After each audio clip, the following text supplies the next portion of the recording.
I'm Luke Summerhays, and I love Throh.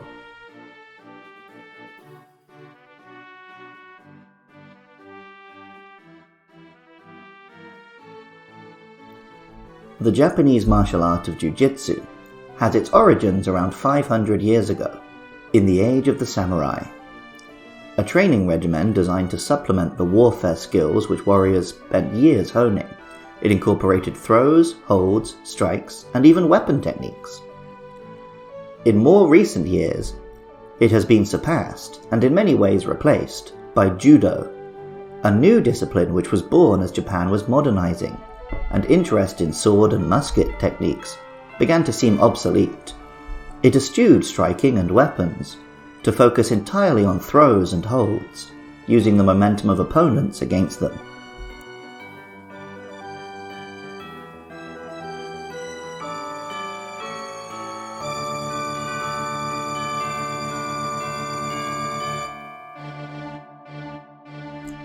Throh, a fighting-type Pokémon, is the epitome of the judo school of thought when it comes to combat. Pokémon Black 2 and White 2 tell us, when it encounters a foe bigger than itself, it wants to throw it. It changes belts as it gets stronger. Short and stocky, with a red body, it stands in a ready-to-wrestle stance, and appears to be wearing a white judogi. Pokémon Black tells us, when it tightens its belt, it becomes stronger. Wild Throh use vines to weave their own belts.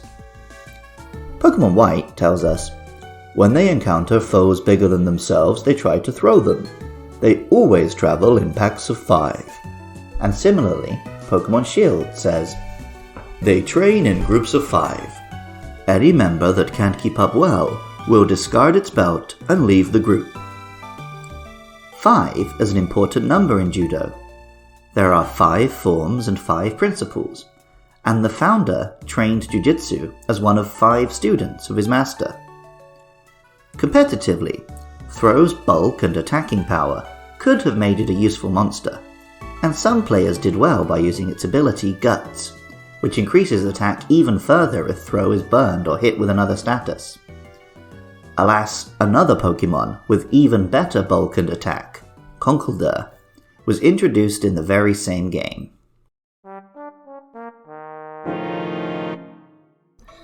Welcome back to Does Andy Remember Gen 5 Pokémon? And if so, does he have any thoughts about them? Throh! Throh is a martial arts man who throws you. He does indeed.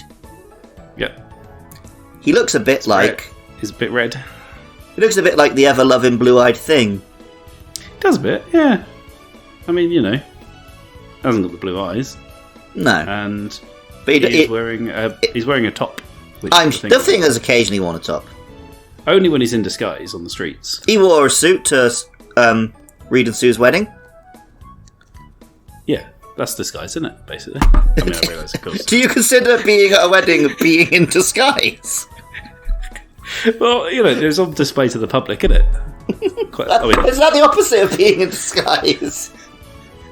Yeah, but you have to be in disguise when you're in public. It's like if you're in disguise in your own house, no one's getting anything out of that except for you. Disguise is very much for other people, not yourself. I think putting on a tux, he doesn't suddenly stop being like a 9-foot rock monster. No, but he always wears his hat, doesn't he? He wears a big hat whenever he's outside. You don't wear a hat inside at a wedding. Did he not? He might have worn it to the venue, but he wouldn't have worn it inside. Reed and Sue's wedding. It's a good scene, though. It's got like, everyone in that scene, from what I remember. Yeah. It's like a big double-page spread, I think. Yeah, it was good. I enjoyed that back in the day. You say back in the day, you mean when you read it a couple months ago? He's not wearing a suit, mate. He's not wearing a suit. Is he not? He's in his... So Reed's also in his Fantastic Four gear in this picture I'm looking at. But to be fair, it depends. That might be like cover art rather than internal panels. There's a newer one. No, he's still wearing the Fantastic Four suit, mate. I'm pretty sure Reed wore his Fantastic Four costume to his... he would, wouldn't he, actually, thinking about it? Yeah. To be fair... Called himself Mr. Fantastic. It's extra work to make a stretchy tux, so what are you going to do? Yeah, I'm looking at... There are a lot of them in costume. It's a bit...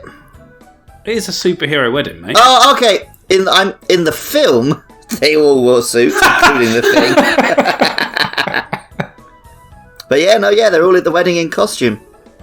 Yeah. I guess if everyone's doing it, it's okay. Yeah. If it had been a suit and tie thing, and then like Cap had turned up in costume, you'd have been like, leave it out, mate. I think the real thing that we need to comment on is the fact that the Wasp is in miniature form, which is entirely unnecessary. Well, maybe they didn't actually invite her, so she didn't have a seat. Maybe after the divorce, they liked Hank. I'm still looking out for Hank in the picture. I can't see him anywhere.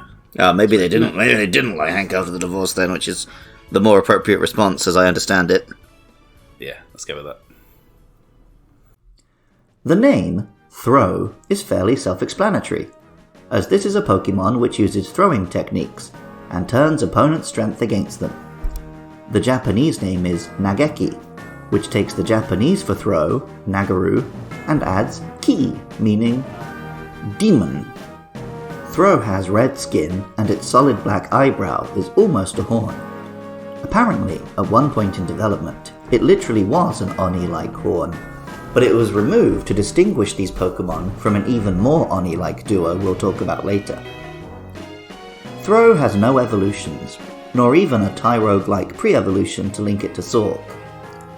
Its proportions are exactly those I imagined for a judo teacher, and along with the lack of family connections, I am reminded of the character from the Japanese crime novel Devotion of Suspect X, the lonely math teacher and judo club leader. Music for Luke Loves Pokémon is composed by Jonathan Cromie. Artwork for the show is by Katie Groves. Throw and Sock were designed by Ken Sugimori. Writing, producing, and editing is by me, Luke Summerhays, while funding is provided by lovely listeners at patreon.com/podcastiopodcastius. Next up are Sork and Sawaddle, so if you have thoughts about those or any other monsters, hit me up with a DM or an email to lukelovespkmn@gmail.com. If you like this podcast, please rate and review wherever you're listening, or tell a friend. If you want to hear more Pokemon chatter from me, come by twitch.tv/lukelovespkmn, most Saturday nights from 9 PM UK time. Even if you don't feel like doing any of that, thank you so much just for listening. I love Throw, and remember, I love you too.